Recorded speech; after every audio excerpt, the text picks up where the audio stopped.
constantly. They're busy.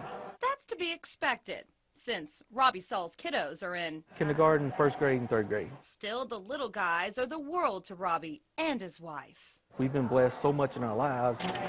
Words spoken just minutes after finishing his 22nd chemotherapy treatment. In a place that's more than 500 miles away from home, away from his kids. Almost 2 years ago, doctors discovered cancer in Robbie's colon. He received treatment in Mississippi, where he's from. But then more bad news came. The cancer was now in his lungs. He called with a biopsy report, and he just didn't sound real hopeful, or, saying stuff like incurable, not good, and we just didn't like their attitude. So twice a month, for 6 months, he and his wife have traveled to Tulsa to get a treatment called 5FU. All that time and effort for his 8th visit to hear. We get here and find out, which we didn't know, they're saying they're having a national shortage of the 5FU. Robbie had to take the pill form instead. He was shocked. Me or anyone else who's getting it, you kind of got enough to worry about rather than worry if your medicine's going to be there or not. Robbie isn't alone. As part of a nationwide investigation, our partners at Scripps television stations around the country found similar stories, like Brigham Robust of Tampa. He waited months for the 5FU drug and sadly died in September. According to the FDA's website, there are dozens of drugs in short supply. Some of those treat cancer. And the FDA says it all goes back to the manufacturer. Sometimes it's a drug quality issue. Other times the material's in short supply. At other times, it comes down to money. When they discontinue these drugs, it's because of a business decision. So these drugs are not making as much money as a newer agent. And so unfortunately, we see fewer firms making them. When a drug has been on the market long enough, it becomes a generic, which means less money for the makers.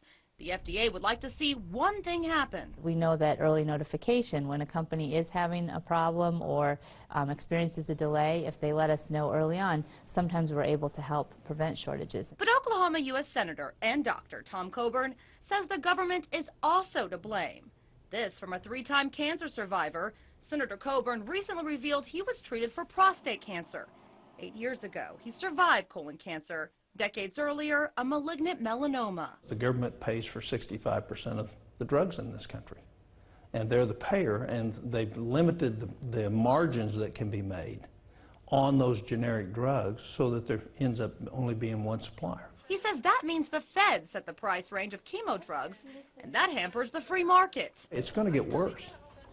It's not going to get better. It's going to get worse because it's a matter of there's not enough margin to continue to manufacture. A lot of times what happens is we have a single source manufacturer that finally says, there's no reason for us to make this anymore. We're not making any money on it. Companies can't just ramp up production overnight. The concern has recently prompted congressional hearings.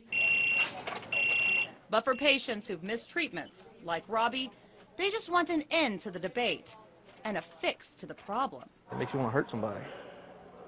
It's pretty horrible. This faith-driven man isn't going to lose the battle because it's not just about him, it's about them. I'm too young, I got too much to do. I got them. I don't have an option. I'm fine, I'm going to be fine. Marla Carter, 2 News works for you.